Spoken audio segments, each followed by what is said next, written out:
What is too far on YouTube? What is acceptable? What is milking it? So, Skylanders. Talked about it before, you get the idea. In every Skylanders game, there's always some kind of variant, which was the original character but with a different color, and it was meant to fit in with an event, a holiday, or just trying to make the character look cool. But there's a few occasions where a variant was made but never turned into an actual figure. From hiding in the game files to being officially announced but never released, these are the forgotten Skylanders Variants. It's one of those shitty videos. In Wave 3 of Skylanders Swap Wars, a character named Windup was released in the Sheepwreck expansion pack, and later on in Wave 5 in a single pack. Vicarious Visions were the people who made Skylanders Swap Wars, but they never announced making their own variant of a Skylander. But on September 30th of 2020, someone on r/Skylanders found files in the game for a character named VV Windup, and shared videos and images of him playing in the game, and players soon learned if he just simply put his data on an NFC card, he'd work in the game. I gave up on trying that, so I just bought it from someone who's smarter than me. As of now, Vicarious Visions Windup is playable in Swap Wars, Super Treasures, and Imaginators by doing the NFC card method. Although lots of stuff about him are still unknown, like why was he made, why was he left in the files, and if he was ever meant to release.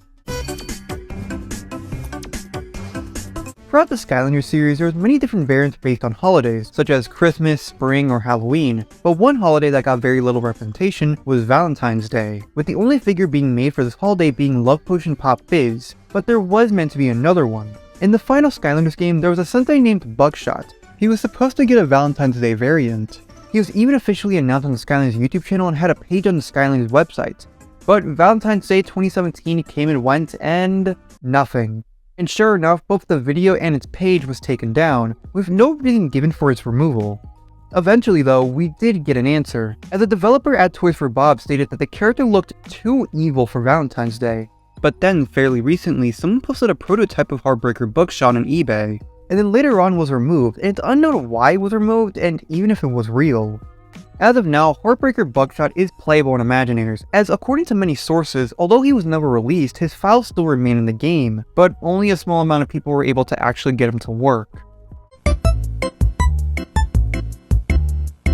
I debated if I should include these in the video, but technically all the crystals do the same thing, so these 5 should be considered variants, so I'm counting them. In the final game in the series, aka the worst, bad, stupid, dumb, just Skylanders Imaginators, the gimmick is where you can create your own Skylander with the creation crystals, and over the course of Imaginators being around, there's supposed to be 34 different crystals, but only 29 of them would ever be released, while the last 5, the Tech Pyramid, Earth Ruin, the Light and Fire Angel, and the Arrow Acorn, were never released. And unlike everything else in this video, it's obvious why. The final character for Imaginators ever released was Robo, but by this point, Imaginators was declared a failure and the Netflix series Skylanders Academy was ongoing and wasn't planning on ending anytime soon. So there's no point in releasing figures for a game that no one wanted, wasn't going to sell well, and did very little different in the game. Since then, some prototypes have popped up on eBay, and gave the Skylanders community an idea for what these figures would have been. We can honestly just go on and on about unreleased Skylanders, but 1, that's not the point of the video, and 2, there was some proof that these free characters were meant to release. He was in the files, there's videos uploaded, and they were announced to exist. For some, we know a lot about the character, and for others, it's questionable as to why they were even made. Either way, similar to Sunburn, even though the developers may have forgotten to release them, the Skylanders community have made sure to remember these characters by making memes, documenting their history, or just finding ways to make them work in the game. But no matter what, the Creation Crystals, Heartbreaker Buckshot, and Vicarious Visions Windup will be known as the forgotten Skylanders Variants. But before I go, happy Pine Month, a day we all remember, and happy St. Patrick's Day, hope Patrick is doing well, and also happy birthday. Die.